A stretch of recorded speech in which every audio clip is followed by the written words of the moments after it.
Sous la pluie battante, Éloi courait à perdre haleine dans les ruelles pavées de Saint-Émilion, son souffle formant des volutes blanches dans l'air glacé. Son meilleur ami, Julien, l'avait supplié de venir, d'urgence, sans explication. Et maintenant, il était là, trempé, le cœur battant à tout rompre. Qu'est-ce qui peut être si grave pour que Julien me fasse traverser la moitié de la France en pleine nuit? La petite ville, nichée au cœur des vignobles bordelais, semblait endormie sous le déluge. Les lumières des réverbères dansaient sur les murs de pierre, et Éloi s'arrêta devant une maison ancienne, ses volets bleus écaillés battant dans le vent.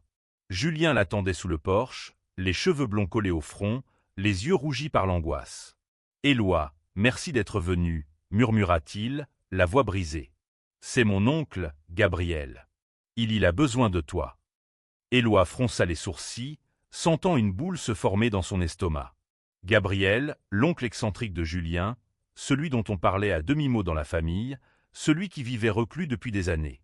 Pourquoi lui, Éloi, un simple libraire de 25 ans, pouvait-il être utile à un homme qu'il n'avait jamais rencontré? Julien l'entraîna à l'intérieur, où l'odeur de vieux bois et de vin rouge emplissait l'air. Dans le salon, un homme d'une 50aine d'années, les cheveux poivre et sel, était assis dans un fauteuil, une couverture sur les genoux. Gabriel. Ses yeux, d'un bleu perçant, se posèrent sur Éloi avec une intensité qui le fit frissonner. « Tu es le fils de Marianne, n'est-ce pas » demanda-t-il d'une voix rauque. Éloi hocha la tête, perplexe. Sa mère, Marianne, une femme discrète mais aimante, n'avait jamais mentionné Gabriel. Pourquoi cet homme connaissait-il son nom? « J'ai besoin de ton aide, » continua Gabriel, son regard vacillant entre désespoir et détermination. « Pas pour moi, mais pour quelqu'un qui m'est cher. Quelqu'un que j'ai perdu il y a longtemps. » Éloi sentit un frisson lui parcourir l'échine. Il n'était pas prêt pour ce qui allait suivre, mais il était déjà trop tard pour reculer. La maison de Gabriel était un musée de souvenirs figés dans le temps.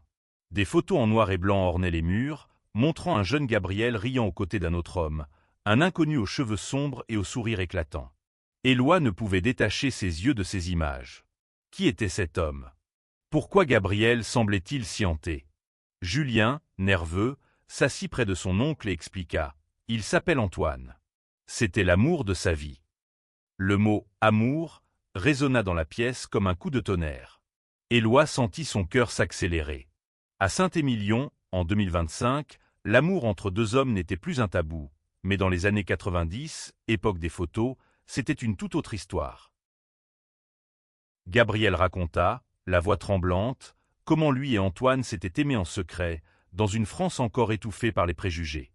Ils s'étaient rencontrés à Paris, dans un café du Marais, à une époque où les regards désapprobateurs pesaient lourd. On voulait tout quitter, partir ensemble, loin, murmura Gabriel. Mais on nous a séparés.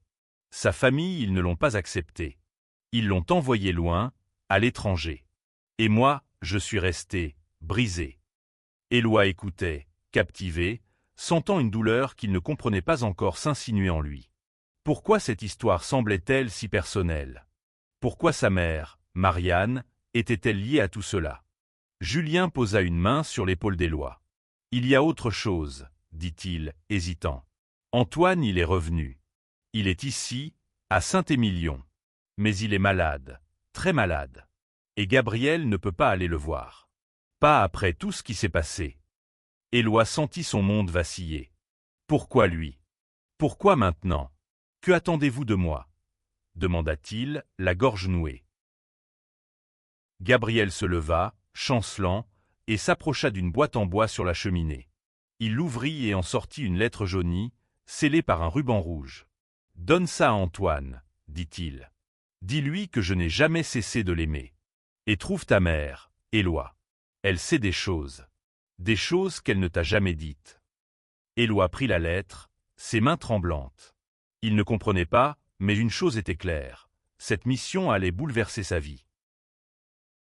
Le lendemain, Éloi se rendit à l'adresse qu'on lui avait donnée, un petit hospice à la lisière de la ville. Antoine, un homme frêle d'une 60aine d'années, était alité, son visage marqué par la maladie, mais illuminé par un éclat de dignité. Éloi lui tendit la lettre, incapable de détacher ses yeux de cet homme qui semblait porter toute une vie de regrets. « Gabriel m'a demandé de vous donner ça, » murmura-t-il.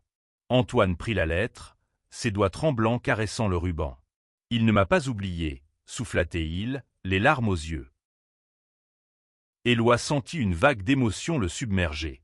Il ne connaissait pas cet homme, mais son histoire avec Gabrielle semblait résonner avec une part enfouie de lui-même. Il repensa à sa propre vie, à ses doutes, à ses amours qu'il n'avait jamais osé exprimer. Était-il là par hasard, ou y avait-il un lien plus profond? Antoine, après un long silence, lui demanda « Tu es le fils de Marianne, n'est-ce pas ?» Encore cette question. Éloi hocha la tête, incapable de parler. « Ta mère, elle était là, à l'époque, » dit Antoine. « Elle savait tout. Elle nous a aidés, Gabrielle et moi, quand le monde entier était contre nous. Mais elle a payé un prix. Demande-lui, Éloi. Demande-lui ce qu'elle a sacrifié. » Éloi quitta l'hospice, la tête pleine de questions. Il appela sa mère, Marianne, qui vivait à Bordeaux. Sa voix, au téléphone, était étrangement distante. « Viens me voir, » dit-elle simplement. Éloi prit le premier train, le cœur lourd. Quel secret sa mère lui cachait-elle? Et pourquoi cette histoire d'amour, vieille de 30 ans, semblait-elle liée à lui? À Bordeaux, Marianne l'attendait dans son petit appartement, une tasse de thé fumante entre les mains. Ses cheveux poivre et celle encadraient un visage marqué par le temps, mais ses yeux brillaient d'une force intacte. « Je savais que ce jour viendrait, » murmura-t-elle. « Assieds-toi, Éloi. Il est temps que tu saches la vérité. » Marianne posa sa tasse, ses mains tremblantes trahissant une émotion contenue. « Éloi, ce que je vais te dire va changer la façon dont tu me vois, » commença-t-elle, ses yeux fixant un point invisible au loin. « Mais tu mérites de savoir. » Elle raconta une histoire qu'Éloi n'aurait jamais pu imaginer. Dans les années 90, Marianne, alors jeune avocate à Paris, était une alliée discrète mais fervente de la communauté LGBT. À une époque où l'homosexualité était encore stigmatisée, elle avait rencontré Gabrielle et Antoine dans un cercle d'amis clandestins, des âmes courageuses qui se retrouvaient dans des appartements secrets pour être elles-mêmes. Ils s'aimaient d'un amour si pur, si puissant, dit-elle, la voix brisée. Mais le monde n'était pas prêt pour eux. Éloi écoutait, immobile, tandis que sa mère dévoilait un passé qu'elle avait enfoui. La famille d'Antoine, riche et influente, avait découvert leur relation et l'avait arrachée à Gabrielle, l'envoyant en exil au Canada. Gabrielle, dévastée, avait sombré dans la solitude. Marianne, elle, avait tenté de les aider, organisant des lettres secrètes, des appels furtifs. Mais un jour, tout s'était arrêté. « J'ai fait une erreur », avoua Marianne, les larmes roulant sur ses joues. « J'ai cru pouvoir les protéger, mais j'ai causé plus de mal. » Éloi fronça les sourcils. « Quelle erreur, maman ?» demanda-t-il, la gorge serrée. Marianne détourna le regard, comme si la vérité était trop lourde. « J'ai promis à Gabrielle de garder un secret, » murmura-t-elle. « Un secret qui te concerne. » Éloi sentit son cœur s'arrêter. « Moi » balbutia-t-il. Elle prit une profonde inspiration. « Tu n'es pas seulement mon fils, Éloi. Tu es lié à Antoine. » Les mots tombèrent comme une pierre dans un lac, créant des ondes de choc dans l'esprit d'Éloi. « Lié ? Comment ça, lié ?» demanda-t-il, sa voix montant d'un ton. Marianne ferma les yeux. Antoine avait une sœur, Claire. Elle était ma meilleure amie. Et elle était ta mère biologique. Le monde d'Éloi s'effondra. Il fixa Marianne, incapable de comprendre. « Ma mère biologique », répéta-t-il, comme si les mots pouvaient prendre un sens en les prononçant à voix haute. Marianne hocha la tête, ses mains serrant les siennes. « Claire est morte peu après ta naissance, Éloi. Elle était malade, et sa famille l'avait rejetée à cause de son soutien à Antoine. Je t'ai adopté, je t'ai élevé comme mon propre fils. Mais je ne t'ai jamais dit la vérité, parce que je voulais te protéger. » Éloi se leva d'un bond, le souffle court. Tout ce qu'il croyait savoir sur lui-même venait de voler en éclats. Antoine, l'homme qu'il venait de rencontrer, n'était pas un étranger. C'était son oncle biologique. Et Gabrielle, l'homme brisé qui lui avait confié une lettre, était lié à lui par une histoire d'amour tragique. « Pourquoi ne m'as-tu rien dit ?» cria-t-il, les larmes aux yeux. « Pourquoi m'as-tu laissé vivre dans l'ignorance ?» Marianne pleurait elle aussi, mais sa voix restait ferme. « Parce que je t'aime, Éloi. parce que je voulais que tu vives libre, sans porter le poids de cette douleur. Mais maintenant, tu dois choisir. Antoine est mourant. Gabriel est brisé. Et toi, tu es le pont entre eux. Éloi passa la nuit à errer dans les rues de Bordeaux, l'esprit en tumulte. La pluie avait cessé, mais l'air était encore lourd, comme s'il portait le poids de toutes ses révélations. Il repensait à Antoine, à son regard chargé de regrets, à Gabriel, à sa solitude déchirante. Et à lui-même, un jeune homme qui avait toujours cru connaître sa place dans le monde. Mais maintenant, il était perdu. Le lendemain, il retourna à Saint-Émilion. Julien l'attendait, inquiet. « Tu vas bien » demanda-t-il, posant une main sur son épaule. Éloi esquissa un sourire triste. « Non, pas vraiment. Mais je dois parler à Gabriel. » Julien hocha la tête, comprenant que quelque chose de profond s'était produit. Dans la maison de Gabriel, l'atmosphère était encore plus lourde que la veille. Gabriel était debout près de la fenêtre, regardant les vignes s'étendre à l'horizon. « Tu as vu Antoine » demanda-t-il sans se retourner. Éloi acquiesça. « Il a lu votre lettre. » Il pleurait. Gabriel ferma les yeux, comme si ces mots étaient à la fois un baume et une blessure. Éloi prit une profonde inspiration. « Gabriel, je sais tout. Pour Antoine. Pour ma mère. Pour moi. » Gabriel se tourna lentement, son visage marqué par la surprise. « Marianne t'a parlé » murmura-t-il. Éloi hocha la tête. « Je suis le neveu d'Antoine. Et je veux comprendre. Pourquoi m'avez-vous choisi pour cette lettre? Pourquoi moi ?» Gabriel s'assit, épuisé. « Parce que tu es le seul qui puisse réparer ce qui a été brisé, » dit-il. « Antoine et moi, nous n'avons jamais eu notre chance. Mais toi, tu peux lui apporter la paix.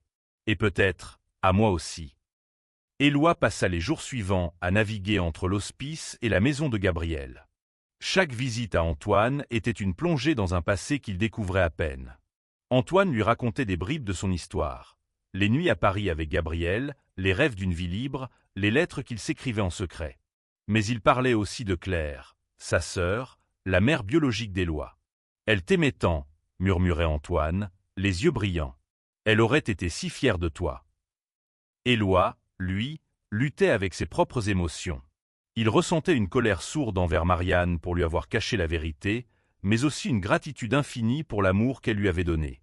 Et puis, il y avait Julien. Son meilleur ami, toujours là, toujours à l'écoute.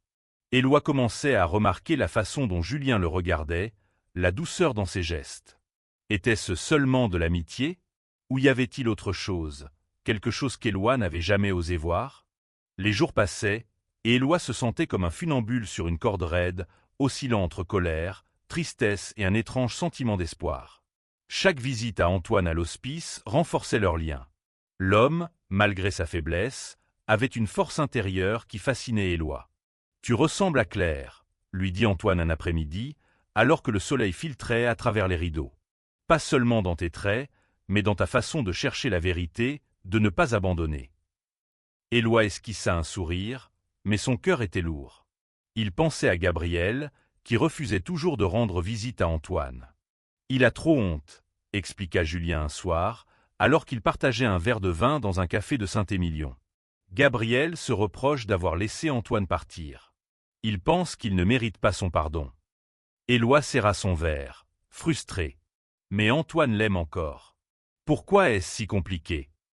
Julien le regarda, ses yeux bleus brillants sous la lumière tamisée. Parce que l'amour, c'est compliqué, Éloi. Surtout quand il a été brisé par le monde. Ces mots restèrent suspendus dans l'air, et Éloi sentit une chaleur inattendue monter en lui. Julien avait toujours été là, son roc, son confident. Mais ce soir-là, quelque chose avait changé. Leurs regards se croisèrent un instant de trop, et Éloi détourna les yeux, troublé. Le lendemain, Éloi décida de confronter Gabriel. Il frappa à la porte de la maison, déterminé. « Vous devez voir Antoine » lança-t-il dès que Gabriel ouvrit. « Il vous attend. Il a besoin de vous. » Gabriel secoua la tête, les mains tremblantes. « Tu ne comprends pas, Éloi. J'ai échoué. J'ai laissé sa famille le détruire. Je ne peux pas affronter son regard. Éloi sentit la colère monter. « Vous n'êtes pas le seul à souffrir, » cria-t-il. « Antoine est en train de mourir, et il ne pense qu'à vous. Et moi? Je viens d'apprendre que ma vie entière était basée sur un mensonge. Vous savez ce que ça fait ?» Gabriel le fixa, ses yeux s'emplissant de larmes. « Je suis désolé, » murmura-t-il. « Je ne voulais pas te faire porter ce fardeau. » Mais Éloi n'était pas prêt à abandonner. Il passa la journée à parler avec Gabriel, à le pousser à affronter ses peurs. Il lui raconta les paroles d'Antoine, son amour intact, ses regrets. Lentement, les murs de Gabriel commencèrent à s'effriter. « D'accord, » dit-il enfin, la voix brisée. « Je viendrai. Mais pas seul. Viens avec moi, Éloi. » L'hospice était silencieux ce soir-là, l'air chargé d'une tension presque palpable. Éloi et Gabriel entrèrent dans la chambre d'Antoine, et le temps sembla s'arrêter. Antoine, alité, tourna la tête, et lorsqu'il vit Gabriel, ses yeux s'illuminèrent. « Gabriel, » murmura-t-il, sa voix à peine audible. Gabriel s'approcha, les larmes roulant sur ses joues. « Je suis désolé, » dit-il, s'agenouillant près du lit. « Je suis tellement désolé. » Éloi se tenait en retrait, le cœur serré. Il voyait deux hommes, séparés par des décennies de douleur, se retrouver dans un moment de vérité brute. Antoine tendit une main tremblante, et Gabriel la saisit, leurs doigts s'entrelçant comme s'ils n'avaient jamais été séparés. « Je t'ai toujours aimé, » souffla Antoine. Gabriel pleurait, incapable de répondre, mais ses yeux disaient tout. Éloi quitta la pièce discrètement, laissant les deux hommes seuls. Dehors, sous les étoiles, il sentit une étrange paix l'envahir. Il avait aidé à réunir deux âmes brisées, mais il savait que son propre voyage était loin d'être terminé. Julien l'attendait dehors, adossé à un mur, une cigarette entre les doigts. « Ça va » demanda-t-il, son regard perçant. Éloi hocha la tête, mais il était épuisé, émotionnellement vidé. « Je ne sais plus qui je suis » avoua-t-il. Julien s'approcha, posant une main sur son bras. « Tu es Éloi. Mon meilleur ami. Et peut-être plus. » Les mots frappèrent Éloi comme une décharge électrique. Il regarda Julien, son cœur battant à tout rompre. Était-ce possible? Était-il prêt à affronter ses propres sentiments, après tout ce qu'il venait de vivre? Éloi passa la nuit à réfléchir aux paroles de Julien. Peut-être plus. Ces mots tournaient en boucle dans son esprit, comme une mélodie qu'il n'osait pas chanter à voix haute. Il repensait à toutes ces années passées ensemble, à leurs rires, à leur silence complice. Était-il possible qu'il ait ignoré quelque chose d'aussi évident? Ou était-ce la peur de se perdre dans un amour qu'il n'avait jamais osé nommer? Le lendemain, il retourna à l'hospice. Antoine était plus faible, mais son visage s'illuminait toujours à la vue d'Éloi. « Merci, » murmura-t-il. « Merci de m'avoir ramené Gabriel. » Éloi sourit, mais son esprit était ailleurs. Il voulait poser des questions, comprendre qui il était vraiment. « Antoine, parlez-moi de Claire, » demanda-t-il. « Parlez-moi de ma mère. » Antoine ferma les yeux, comme s'il replongeait dans un souvenir lointain. « Claire était une tempête, » dit-il avec tendresse. « Elle était courageuse, têtue, et elle aimait profondément. Quand elle a appris pour moi et Gabriel, elle a tout fait pour nous protéger. Elle s'est battue contre notre famille, contre leurs préjugés. Mais ça l'a brisée. » Il marqua une pause, la voix tremblante. « Quand elle est tombée enceinte de toi, elle savait qu'elle ne survivrait pas longtemps. Elle m'a fait promettre de veiller sur toi, même de loin. » Éloi sentit une larme couler sur sa joue. « Et vous l'avez fait, » murmura-t-il. Antoine secoua la tête. « Pas assez. J'étais loin, exilé. Marianne a pris soin de toi. Elle a tenu la promesse que je n'ai pas pu tenir. » Éloi retourna à Bordeaux pour parler à nouveau avec Marianne. Cette fois, il n'était plus en colère. Il voulait comprendre, recoller les morceaux de son histoire. Marianne l'accueillit avec un sourire triste. « Je ne voulais pas te perdre, » dit-elle. « Quand Claire est morte, j'ai juré de te donner une vie normale, loin de la douleur de cette famille. » Éloi hocha la tête, ému. « Tu m'as donné plus que ça, maman. Tu m'as donné une famille. » Mais il y avait encore une question qui le hantait. « Et Julien ?» demanda-t-il, hésitant.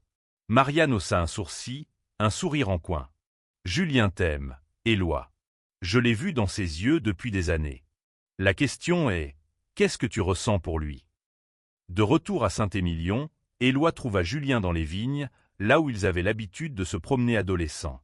Le soleil couchant peignait le ciel de nuances orangées, et l'air sentait la terre humide. « Julien, » commença Éloi, le cœur battant, « qu'est-ce que tu voulais dire l'autre soir ?» Julien détourna le regard, nerveux. « Je ne voulais pas te brusquer. Mais je ne peux plus prétendre. Je t'aime, Éloi. Pas juste comme un ami. » Éloi sentit son monde basculer à nouveau. Il avait passé sa vie à fuir ses propres sentiments, à se cacher derrière son rôle de bon ami. Mais face à Julien, face à cette vérité brute, il ne pouvait plus se mentir. « Moi aussi, » murmura-t-il, les mots lui échappant comme un souffle. Julien le regarda, stupéfait, puis un sourire illumina son visage. Ils s'approchèrent, hésitants, et pour la première fois, leurs lèvres se rencontrèrent, un baiser doux, timide, mais chargé d'années de sentiments refoulés. Le baiser d'Éloi et Julien marqua un tournant. Pour la première fois, Éloi se sentit libre, comme si une partie de lui, longtemps enfermée, s'était enfin ouverte au monde. Mais cette liberté était fragile. Il savait que son voyage n'était pas terminé, que des ombres du passé planaient encore sur lui. Antoine déclinait rapidement. Éloi et Gabriel passaient désormais la plupart de leur journée à l'hospice, alternant entre silences émouvants et conversations profondes. Gabriel, libéré d'une partie de sa culpabilité, retrouvait une lueur d'espoir. Il racontait à Éloi des anecdotes sur sa jeunesse avec Antoine, des moments de joie volés dans une société qui ne les comprenait pas. Éloi, lui, découvrait en Antoine un homme qui, malgré la douleur, n'avait jamais cessé d'aimer. Un soir, Antoine demanda à parler à Éloi seul. « Tu es le fils de Claire, » dit-il, sa voix faible mais claire. « Mais tu es aussi toi, Éloi. Ne laisse pas notre passé définir qui tu es. Vis pour toi. Aime pour toi. » Ces mots touchèrent Éloi en plein cœur. Il pensa à Julien, à leur baiser, à la peur qu'il ressentait encore à l'idée de s'ouvrir complètement. Dehors, Julien l'attendait, comme toujours. « Tu penses trop, » plaisanta-t-il, essayant de détendre l'atmosphère. Éloi sourit, mais son regard était sérieux. « Julien, j'ai peur, » avoua-t-il. « Peur de ne pas être à la hauteur, peur de ce que les gens vont penser. » Julien prit sa main, ferme. « On affrontera ça ensemble, » dit-il. « Comme on l'a toujours fait. » Leur relation évoluait, fragile mais belle. Ils passaient leur soirée à parler, à rire, à redécouvrir l'autre sous un nouveau jour. Mais Éloi savait qu'il devait aussi faire la paix avec son passé. Il retourna voir Marianne, déterminé à comprendre chaque détail de son histoire. Elle lui montra des lettres de Claire, des photos, des souvenirs d'une femme qu'il n'avait jamais connue mais qui vivait en lui. Un jour, Gabriel annonça une nouvelle bouleversante. Antoine voulait organiser une cérémonie, une sorte de mariage symbolique, avant qu'il ne soit trop tard. « Il veut qu'on scelle notre amour, même si c'est juste pour nous, » expliqua Gabriel, ému. Éloi et Julien décidèrent d'aider à tout organiser, transformant l'hospice en un lieu de célébration discret mais émouvant. La cérémonie fut simple mais empreinte d'une émotion brute. Dans une petite salle de l'hospice, décorée de fleurs blanches et de bougies, Gabriel et Antoine échangèrent des vœux qu'ils n'avaient jamais pu prononcer. Éloi, Julien et Marianne étaient les seuls témoins, leur cœur serré par la beauté et la tragédie de l'instant. Antoine, trop faible pour se lever, tenait la main de Gabriel, un sourire paisible sur le visage. « Je t'aime, » murmura-t-il. Gabriel, les larmes aux yeux, répondit « Pour toujours ». Éloi observait, bouleversé. Il voyait en eux ce que l'amour pouvait être, un acte de courage, un défi au temps et aux épreuves. Il serra la main de Julien, sentant une force nouvelle en lui. Peut-être pouvait-il, lui aussi, être courageux. Les jours qui suivirent furent doux amers. Antoine s'affaiblissait, mais il semblait en paix. Éloi passait du temps avec lui, écoutant ses souvenirs, apprenant à connaître l'homme qui était son oncle. Il parlait aussi de Julien, de ses propres doutes, et Antoine l'écoutait avec une sagesse infinie. « L'amour, c'est un risque, » dit-il un jour. « Mais c'est un risque qui en vaut la peine. » Éloi commençait à comprendre. Il repensait à sa vie, à ses peurs, à tout ce qu'il avait refoulé. Avec Julien, il découvrait une liberté qu'il n'avait jamais connue. Il se promenait dans les vignes, partageait des silences complices, s'embrassait sous les étoiles. Mais une question restait, où irait-il à partir de là? Un soir, Marianne invita Éloi et Julien à dîner. Elle voulait leur parler, non pas en tant que mère, mais en tant qu'amie. « Vous deux, vous avez quelque chose de spécial, » dit-elle, un sourire chaleureux sur le visage. « Ne laissez personne vous dire le contraire. » Éloi sentit une vague de gratitude l'envahir. Il savait que le chemin ne serait pas facile, mais avec Julien à ses côtés, il se sentait prêt. Antoine s'éteignit une nuit d'octobre, paisiblement, la main de Gabriel dans la sienne. Éloi et Julien étaient là, ainsi que Marianne, tous unis dans un silence empreint de respect. La perte était immense, mais il y avait aussi une forme de paix. Antoine était parti en sachant qu'il était aimé, qu'il avait retrouvé Gabriel, qu'il avait rencontré Éloi. Gabriel, dévasté mais apaisé, remercia Éloi. « Tu m'as donné une seconde chance, » murmura-t-il. Éloi secoua la tête. « C'est vous qui m'avez donné une chance, » répondit-il. « Une chance de comprendre qui je suis. » Éloi et Julien décidèrent de rester à Saint-Émilion pour un temps. Ils louèrent une petite maison près des vignes, un endroit où ils pouvaient construire leur avenir ensemble. Éloi, inspiré par l'histoire de Gabriel et Antoine, commença à écrire, mettant sur papier les émotions, les luttes et les triomphes de ceux qu'il aimait. Julien, lui, se lança dans la restauration de vieux meubles, trouvant du réconfort dans le travail manuel. Leur relation n'était pas parfaite. Ils se disputaient, ils doutaient, mais ils apprenaient à s'aimer, à se soutenir. Marianne venait souvent leur rendre visite, apportant avec elle des histoires du passé, mais aussi de l'espoir pour l'avenir. Un jour, Éloi trouva une vieille photo dans les affaires de Gabriel. Claire, sa mère biologique, souriant aux côtés d'Antoine et Gabriel. Il la montra à Julien, les larmes aux yeux. Ils étaient une famille, murmura-t-il. Julien passa un bras autour de ses épaules. Et nous aussi, on en est une. Un an plus tard, Éloi et Julien se tenaient main dans la main sur la place de Saint-Émilion, là où tout avait commencé. Ils avaient organisé une petite cérémonie en mémoire d'Antoine, avec Gabriel et Marianne. Des fleurs blanches ornaient un autel improvisé, et les habitants de la ville, touchés par leur histoire, s'étaient joints à eux. C'était un moment de guérison, un hommage à l'amour qui avait triomphé des épreuves. Éloi prit la parole, sa voix claire et assurée. « Cette histoire, c'est celle de Gabriel et Antoine, mais c'est aussi la nôtre, » dit-il. « C'est l'histoire de ceux qui osent aimer, malgré tout. » Julien serra sa main, un sourire fier sur le visage. Le soir, seuls dans leur maison, Éloi et Julien s'assirent près de la cheminée. Éloi feuilletait son manuscrit, presque terminé.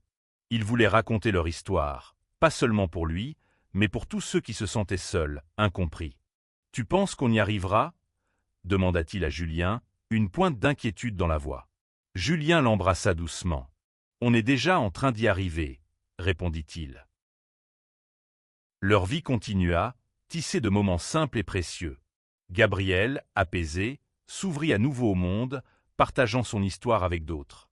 Marianne devint une figure centrale dans leur petite communauté, une voix pour l'acceptation et l'amour. Et Éloi, enfin, trouva sa place. Il n'était plus seulement le fils de Marianne, le neveu d'Antoine, ou l'ami de Julien. Il était lui, un homme qui avait appris à aimer, à pardonner et à vivre pleinement.